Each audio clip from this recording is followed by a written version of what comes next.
When is this all gonna be over? We don't know, so we gotta do something to be able to cope with all of this. Hi everyone, I am Andrea and welcome to the Anti-Procrastination Mom channel. I am doing an anti-procrastination experiment, and this week I had huge plans to start doing zone cleaning in my house, but I threw my back over the weekend trying to put my mattress in the back to get some sun. And yeah, the worst happened at the worst possible time, and I have been unable to do a whole lot of things because my mobility has been restrained, which means that I've had a lot of time to just be with myself and to think and to feel all the things that I have been feeling over the last few weeks and months and year, and how this pandemic has really affected my mental health. And I know I'm not alone in this, and also that I don't have as bad as some other people do, like my friends over there in Canada who have been in lockdown for a lot longer periods of time than we have here in Hawaii and even the US. The fact that my home country, Brazil, is in lockdown right now, and I was planning on going and spending some time with my family because I really need my people. My grandma's gonna turn 90 in a few months, and of course, all of that affects me mentally. And even though I have been so productive and getting so much stuff done, there is something called high functioning depression. I have never been diagnosed with depression. I do therapy, but I feel depressed. I feel low energy. I don't feel like doing all the things that I love to do that are fun, and those are symptoms of depression. So I am going through a moment here where I'm feeling lonely, I miss my family, I miss my people, I feel like I have lost my freedom to come and go, and I know that so many people, all of us are in this together, right? But that's just how I feel, and I just wanted to come here and share with you because I'm not gonna have any crazy week-long anti-procrastination experiment, although every single day I made my bed, every single day I took a shower, every single day I did the things that I needed to do to take care of the house, to take care of my daughter, to take care of me. So I'm really paying attention to myself, to my emotions, making sure that I know what's going on with me, that I acknowledge those feelings, that I try to find ways to cope with them, because a lot of those things I just can't change. That's the way it is. What I can do is respect and honor myself, is to be gentle, is to not to push myself too hard. So the first thing for me is to recognize that I am not feeling my normal, that I have lost some of the joy that I used to have, and also recognize that this is temporary. What's going on around me? What was the catalyst of this? Because why am I feeling this way? I can't really pinpoint, but there are so many different things. Me not being able to go to Brazil because they're currently locked down, the crash of the stock market, just so many things going on, wars and hunger and things, and I have been sadly following the news, watching the news, and that really affects my mental health. That's something that during the beginning of the pandemic last year, I simply chose not to follow the news and watch the news because that really affected me. I am an empath and I really feel the pain that other people feel, and I just can't be putting myself in that position. There's absolutely nothing that I can do to change the current situation of the world,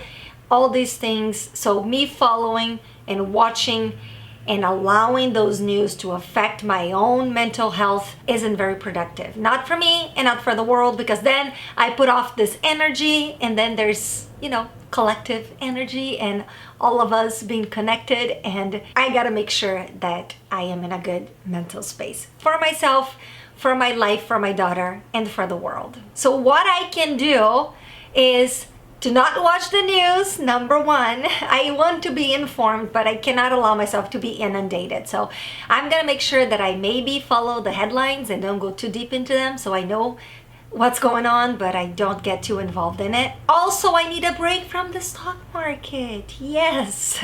I know I came here and told you to get into the stock market, and about a week or so later, the whole thing kind of like crumbled down.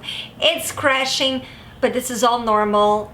Just let's keep cool. Let's not lose money. My only rule into this whole thing is do not lose money. I'm gonna wait for this to get better, and it's gonna get better. There will always be corrections in the market. This is absolutely normal, maybe a little too deep, but this is normal, it's natural, it's necessary. And since I seem to be falling into this high functioning category of depression, which means that I'm doing all these things, but deep down I'm feeling this sadness that I don't know where it's coming from, this lack of motivation and energy to go into the things that I enjoy that make me happy. I want to allow myself to slow down. I want to allow myself to do less. Yes, my living room is full of toys everywhere from my daughter, and they're just gonna stay there for a little bit. It's okay, I don't need to take care of it right now. And I am just doing what needs to be done. I'm honestly not going into this high functioning mode anymore because I feel like I need to be gentle with myself, and it's okay to take a break. It's okay to lean back. It's funny because I just seem like I'm going into these extremes, and maybe I should talk to my therapist about that. Procrastinating and not doing the things, and going to the other extreme of just getting everything done. I don't want to fall into either category. I just want to find my balance, keep my life stable, and be a stable person myself. So tough times, it's gonna get better. I'm just taking care of myself. I'm here to say hi and share with you because I'm sure that some of you are also feeling the same way. When is this all gonna be over?